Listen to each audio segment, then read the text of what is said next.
the radiant and empowering Miss Tony Miranda. Today, we will talk about engagement. Engagement is not just about attendance. Do you agree? So, if you see someone beside you, engagement na ba? Not yet. Engagement is about energy. And I felt that. You have energy. Sabihin mo nga sa katabi mo para magising, woohoo! Engagement is about energy. It's about ownership and what else? What else? Purpose.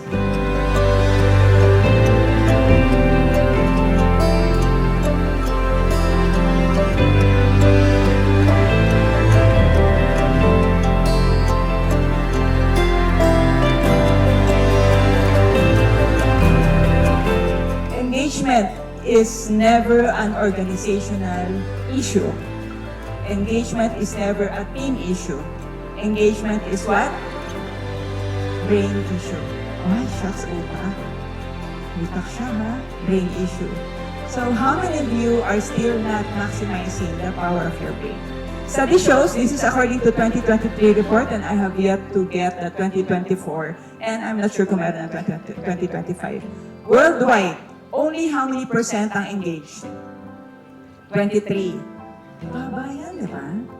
Mababa yan. And guess what? May good news. Sa Philippines, tumaas. Yun nga lang sakit sa dibdib. Kasi kasama ako sa convention, sabi nila. But you know why Philippines is higher? Because they are gossipers. Tatanggapin niyo ba yun? Ayaw kong tanggapin niyo. Sabi ko, we're not. We're just really friendly. We are accommodating. We are empathetic.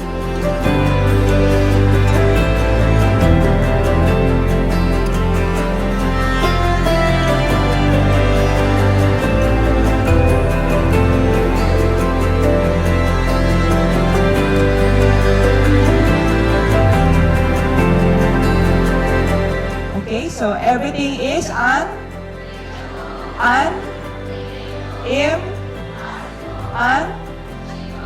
sabi nila, yan daw. Pero hindi. Actually, lahat ay posible. Lahat ay reachable. Lahat ay attainable. Gamitin lang natin ang tama ang ating utak. Okay, so ulit natin. Yung katabi natin sabi, Grabe, gamitin natin utak natin. Go! grabe, gamitin natin utak natin.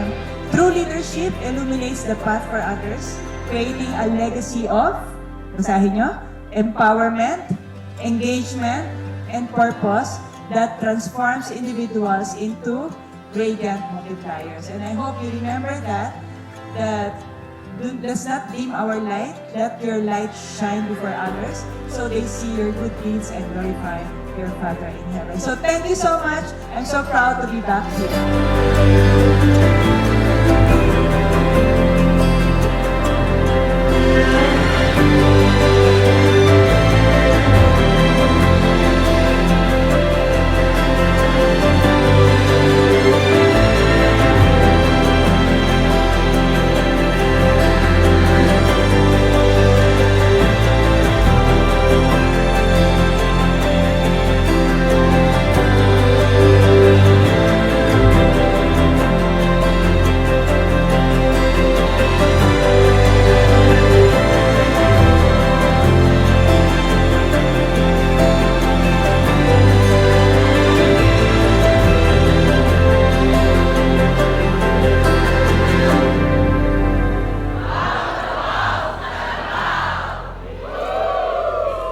Hello, I'm Irene T. Rigon from the DA Philippine Carabao Center at University of Southern Mindanao, Cabacan, Cotabato.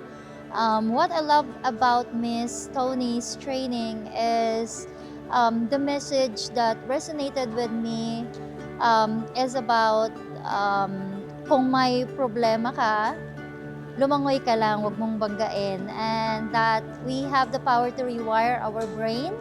And yung pinakagusto ko rin is yung sinabi niya na mahal tayo ng Diyos and we have our unique talents and skills and God wanted us to shine.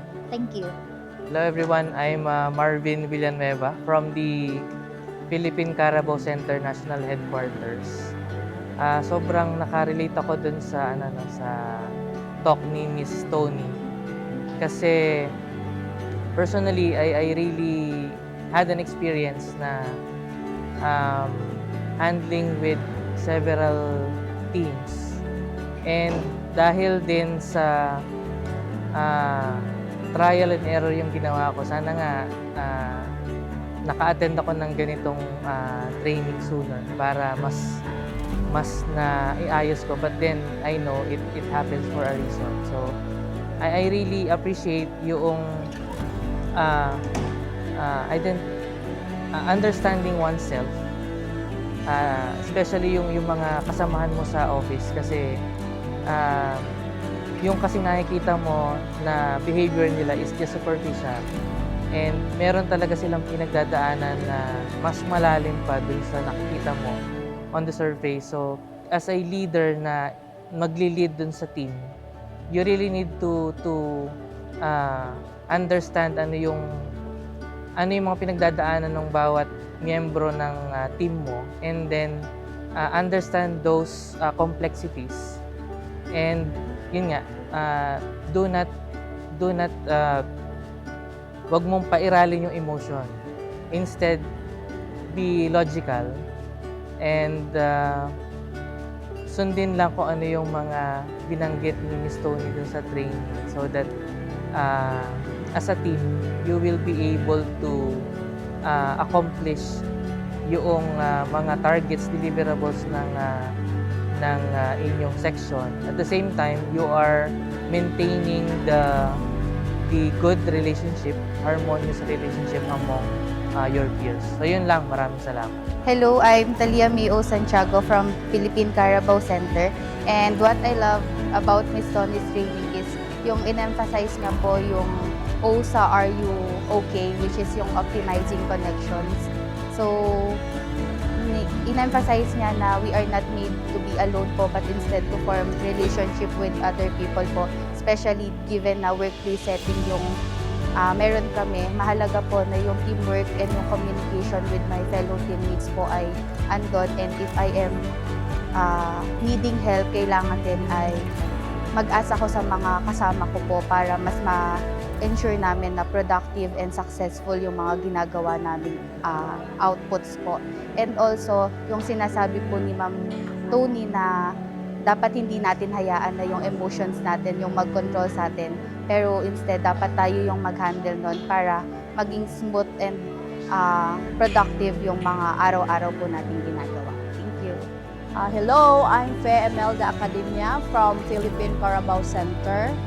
What I love about Miss Tony's training is about the practicing the neural pathway, na kung paulit-ulit mo pala yung banggitin. So, nagbibigit pala yun ng positive na outcome. So, at saka yung mga difficulties or yung mga challenges, hindi po dapat siya babanggain, kundi yung sinasabi niya, kung may problema, lalanguyan lang po. So, what I'm learning is, I would like to share what Miss Tony's lecture today to my colleagues, so that they can also learn what is the importance of the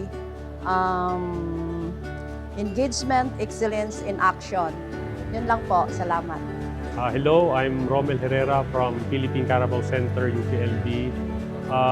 What I really enjoyed yung sa presentation ni Ma'am Tony ay yung sa bridging generations.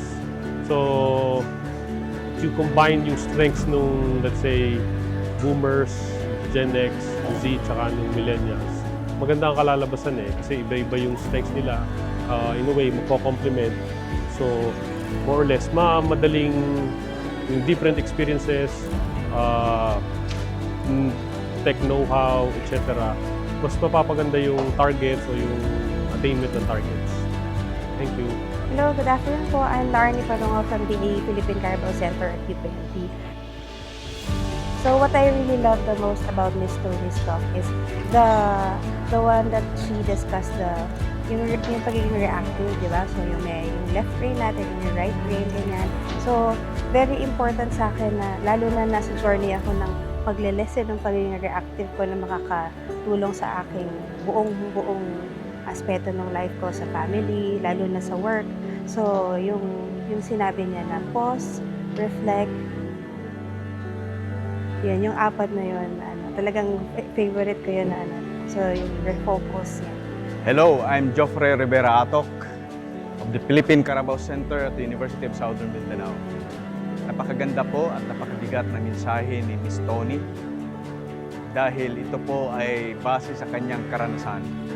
And yung mga gaps natin sa buhay, mga pagkakamali, pagkukulang, pwede pa po natin i-correct. Nakita po natin sa kanyang personal na testimony.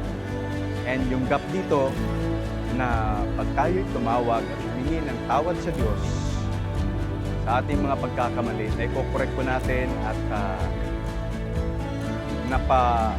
mapaganda po natin ang ating buhay, maging sa trabaho at sa ating pamilya. Yan lamang po at maraming salamat. God bless po, Miss Tony, sa inyo. Sana po marami kayong na-encourage na ibang tao pa. Hanggang sa muli. Wow na wow, Carabao!